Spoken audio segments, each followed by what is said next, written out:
청담 르엘 신규 분양 단지 분석 파트 1에 연결되는 두 번째 영상입니다.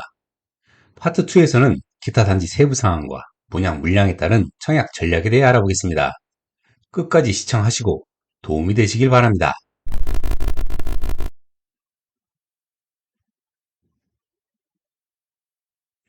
르엘은 롯데건설에서 운영하는 프리미엄 주거단지 브랜드입니다. 그런데 말입니다.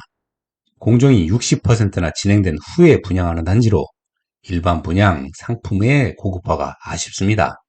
게다가 추가 옵션은 84A 타입을 기준으로 발코니 확장과 시스템 에어컨에 2,300만 원이 전부입니다.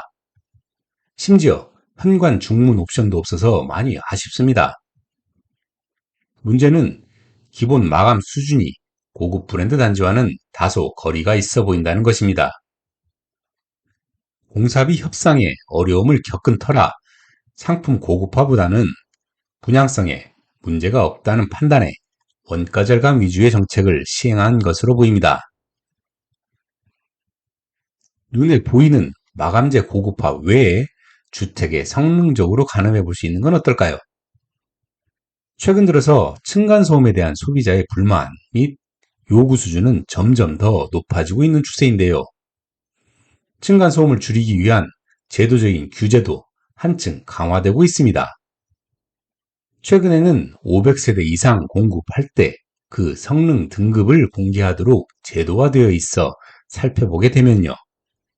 청담 르엘의 바닥 충격음 차단 성능 등급은 경량 2급, 중량 3급입니다.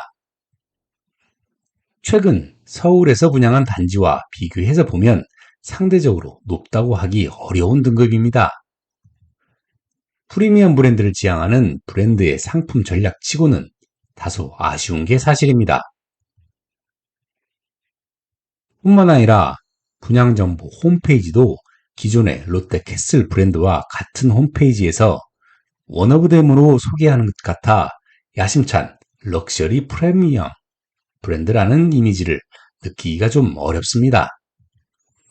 프리미엄 브랜드로서의 차별화된 브랜드 관리 체계는 아직 제대로 갖추어져 있지 않고 그냥 이름만 하나 늘어난 느낌이어서 다소 아쉽네요. 공사비 관련해서 사업 주체와 갈등을 오래 겪은 탓에 아직 그럴 준비까지는 되어 있지 못한 듯 싶습니다. 분양 가격은 경쟁력이 있을지언정 그 납부 조건은 만만치 않습니다.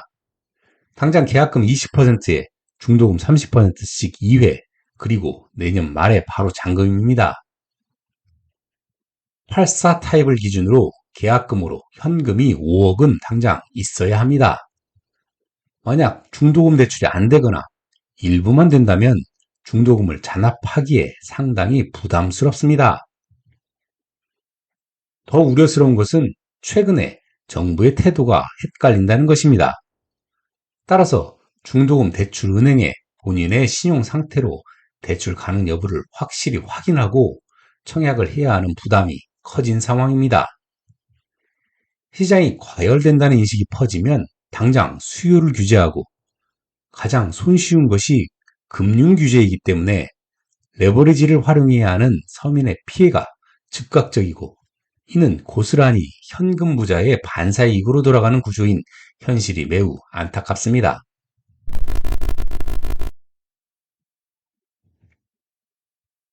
이제 구체적으로 청약 배정 물량을 살펴보겠습니다. 일반 분양 물량은 타입별로 총 149세대 물량이고요. 특별 공급에는 총 64세대, 일반 공급에는 총 85세대가 배정이 됩니다. 그러면 항목별 특별 공급과 일반 공급 물량을 좀 더 구체적으로 알아보겠습니다. 먼저 다자녀 특별 공급입니다. 2명 이상의 자녀를 보유한 수도권 거주 무주택 세대원이 자격이고요. 청약 통장 가입 기간이 6개월이 경과한 분이 그 대상이 되겠습니다. 당첨자 선정은 지역, 배점, 미성년 자녀 수, 신청자 연령, 추첨 순으로 하게 되는데 지역별 배분 물량에서 배점표에 의해 결정된다고 보면 됩니다. 동점자일 경우에 미성년 자녀 수, 연령, 추첨 순으로 결정을 하고요. 총 12가구가 서울 지역에 8개, 경기 인천에 4개가 배분이 되는데요.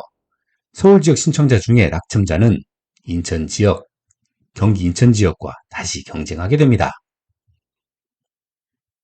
다음은 최근에 아주 복잡해진 신혼부부 특별공급의 제도의 특성상 유의할 점에 대해서 알아보겠습니다. 혼인기간이 7년 이내인 무주택 신혼부부가 그 대상이고요. 청약통장 가입기간이 6개월이 경과한 분이 자격이 되겠습니다. 당첨자 선정은 소득 구분, 순위, 지역, 미성년 자녀 수, 추첨의 순으로 결정을 하게 되고요. 당첨 순서에서 소득 구분에 따라서 세대수가 구분이 된다는 점을 잘 이해하고 있어야 합니다. 인기 분양 단지의 경우 1순위 및 지역 우선에 거의 미성년 자녀 수에서 결정이 된다고 볼 수 있겠습니다. 그런데 소득 단계별로 물량이 배분이 되어 있기 때문에 소득 단계가 뒷단계이신 분은 배정 물량을 잘 확인하고 청약해야 당첨 확률을 그나마 확보할 수 있습니다. 그럼 구체적으로 신혼특공 물량을 타입별로 살펴보겠습니다. 신혼부부 특별공급 물량은 타입별로 총 25세대가 배정되어 있습니다. 이 물량을 소득 단계별로 구분하게 되면 표와 같이 배분이 되고 소득 5단계이신 분은 배정 물량이 없기 때문에 다른 특공이나 일반 청약을 고민해 보셔야 합니다. 소득 4단계는 84A, C에 배정 물량이 없고 소득 3단계도 84C 타입에는 배정 물량이 없으니 주의해서 청약하셔야겠습니다. 다음 신혼특공과 유사한 생애 최초 특공도 잘 살펴보고 청약해야 합니다. 생애 최초로 주택을 구입하시는 분 중에 청약통장 1순위자가 그 대상이 되겠습니다. 당첨자 선정 순서는 소득 구분, 지역, 추첨의 순으로 선정을 하게 되고요. 마찬가지로 당첨 순서에서 소득 구분에 따라서 세대수가 구분이 된다는 점을 잘 이해하고 있어야 합니다. 그럼 구체적으로 생애 최초 특공 물량을 타입별로 자세히 살펴보겠습니다. 생애 최초 특별 공급 물량은 타입별로 총 12세대가 배정되어 있습니다. 신혼특공과 마찬가지로 소득 단계별로 배분하게 되면 표와 같이 물량이 배분이 되고 소득 4, 5단계로 청약을 하고자 하시는 분은 배정 물량이 없어서 아쉽습니다. 소득 2단계이신 분도 84C 타입에는 배정 물량이 없고 3단계이신 분은 84AC 타입의 배정 물량이 없기 때문에 주의해서 청약하셔야겠습니다. 마지막으로 일반 공급 물량을 보겠습니다. 타입별로 총 85가구가 배정되어 있습니다. 이 물량을 가점제와 추첨제 물량으로 배정하면 표와 같이 배정이 됩니다. 분양 세대가 특별히 많은 타입이 있지 않고 골고루 배정이 되어 있어 청약도 골고루 이루어질 전망입니다. 다만 앞선 영상 단지 배치 분석에서 분석했듯이 일부 한강 조망이 가능할 것으로 보이는 호수가 있는 84A, B 타입의 청약률이 상대적으로 더 높을 것으로 보입니다. 단지의 관심도와 배정 물량을 고려할 때 예상 가점 커트라인은 74점 이상으로 예상해 봅니다. 주의할 것은 유주택 추첨으로 청약을 노리시는 수요자는 84C 타입은 피해서 청약해야 그나마 확률을 기대해 볼 수 있다는 점을 염두에 둬야 합니다. 오늘 준비한 영상은 여기까지고요. 구독자분들을 위해 항상 고민하고 더 나은 영상으로 다시 찾아뵙겠습니다. 감사합니다.